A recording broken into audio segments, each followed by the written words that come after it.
Во време на пандемија, кога цел свет застанува така кажано во место, се стопираат ратите за кредити, давачки, исплати, помош се нуди за зајакнување на економијата која и така веќе е падната.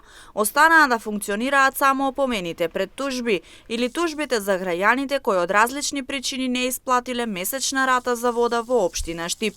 И да, во рете, да се опоменат граѓаните за тужба доколку има енормно голема сума на неплатена сметка.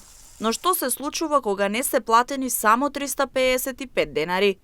Каде се изгуби човечноста за во вакви времиња да се поднесуваат тужби, односно опомени за смешни суми?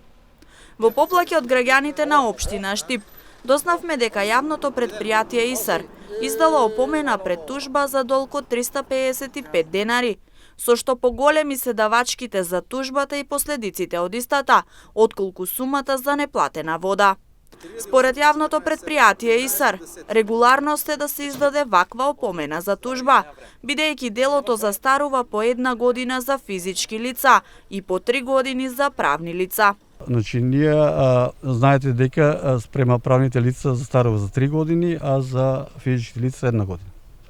Значи, пред тоа, секој ние на 6 месеца, тоа е компјутерски направено да ги опоменуваме, а исто така и да ги утужуваме граѓаните.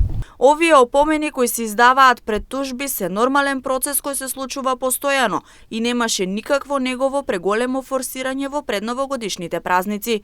Исто така постапката се извршува компјутерски, што значи дека без разлика колкава е сумата, опомената или тужбата ќе пристигне.